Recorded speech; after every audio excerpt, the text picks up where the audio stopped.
عاملين ايه؟ النهارده انا معاكم في فيديو جديد. هعمل معاكم صينيه السمك البوري.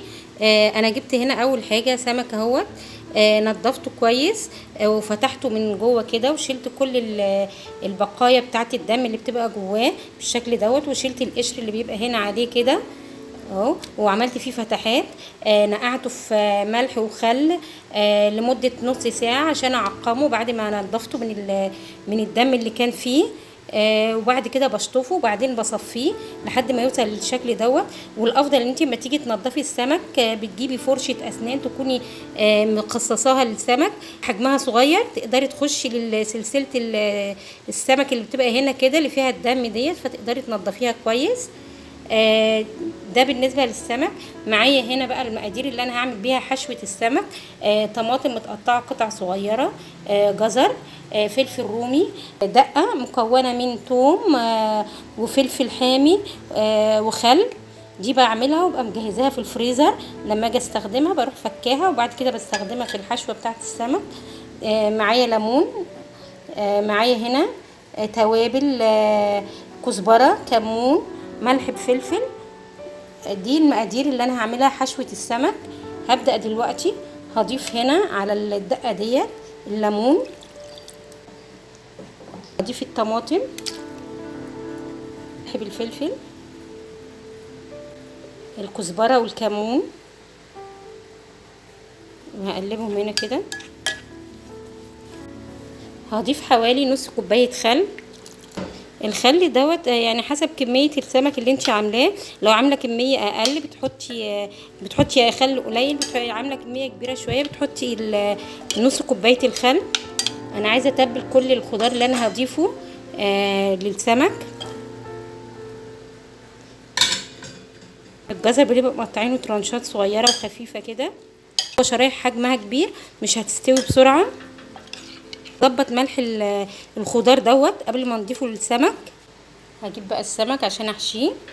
هاخد بقى من الخلطه ديت وهحشيه كده.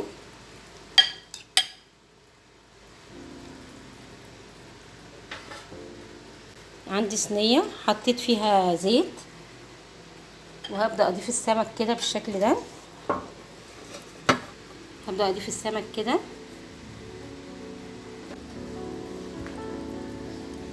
هاخد واحده تانية وهحشيها برضو وهرصه كده بالشكل دوت. هكمل بقيه المقدار وبعدين هوريهم السمك بعد ما حشيته. وانا فضل معايا الخلطه بتاعت السمك ديت، هبدا اضيفها على وش السمك. اضيفها كده. لما التتبيله ديت بتستوي مع السمك وتيجي تاكليها مع الرز بتبقى طعمها حلو. هضيف كمان معلقتين زيت على الوش كده عشان تدي تلميعه للسمك. صينيه سمك البوري هغطيها واسيبها تتبل لمده نص ساعه. وبعد كده ده شكل صينيه السمك بعد ما اتبلت معايا لمده نص ساعه. هحطها دلوقتي في الفرن على الصاجه لحد ما السوائل اللي فيها تنشف، وبعد كده هرفعها فوق على الرف الوسطاني عشان تاخد لون. انا ما ضفتش لصينيه السمك اي ميه لان هي فيها خضار وكده، فهي هتنزل ميتها وهتستوي بيها. غطيها لحد ما تستوي وبعد كده بشيل الغطا من عليها عشان السمك ياخد لون. دلوقتي رز السمك، بصله متحمره مع معلقتين زيت. بعد ما تتحمر البصله بالشكل دوت هضيف لها 2 طماطم متقطعين، كمون، فلفل اسمر، ملح حسب كميه الرز. كل كوبايه رز عليها معلقه ملح، عليها كوبايه ميه. هشوح الطماطم ديت كويس وبعد كده هضيف لها الرز. دلوقتي اتشوحت اهي بالشكل دوت. هضيف لها الرز المغسول.